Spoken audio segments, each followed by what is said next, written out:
পৌষের প্রথম পক্ষ না পেরোতেই শীতে কাঁপছে গোটা দেশ।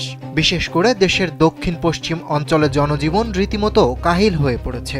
তাপমাত্রার পারদ নেমেছে 9 ডিগ্রিতে, বইছে শৈত্যপ্রবাহ। উত্তরের হিমেল হাওয়ায় কনকনে ঠান্ডায় তীব্র শীত অনুভূত হচ্ছে। হাড় কাঁপানো শীতে জবুথবু মানুষ ও প্রাণীকুল। দেশব্যাপী চলমান শীতল আবহাওয়া আগামী 2 জানুয়ারি পর্যন্ত অব্যাহত থাকার আশঙ্কা করছেন কানাডার সাসকাচুয়ান বিশ্ববিদ্যালয়ের আবহাওয়া ও জলবায়ু বিষয়ক গবেষক মোস্তফা কামাল পলাশ। সোমবার নিজের ফেসবুকে এ সংক্রান্ত একটি পোস্ট দিয়েছেন তিনি। পোস্টে তিনি বলেন, সোমবার রংপুর, রাজশাহী ও খুলনা বিভাগের একাধিক জেলার উপর দিয়ে মৃদু শৈত্যপ্রবাহ অতিক্রম করার সম্ভাবনা রয়েছে। এখন যে কোনো ব্র্যান্ডের পুরাতন এসি বদলে নতুন ওয়ালটন এসিতে উপভোগ করুন 25% ছাড়। আগামী 4 দিন দেশব্যাপী একই রকম কুয়াশা ও ঠান্ডা থাকার আশঙ্কা করা যাচ্ছে।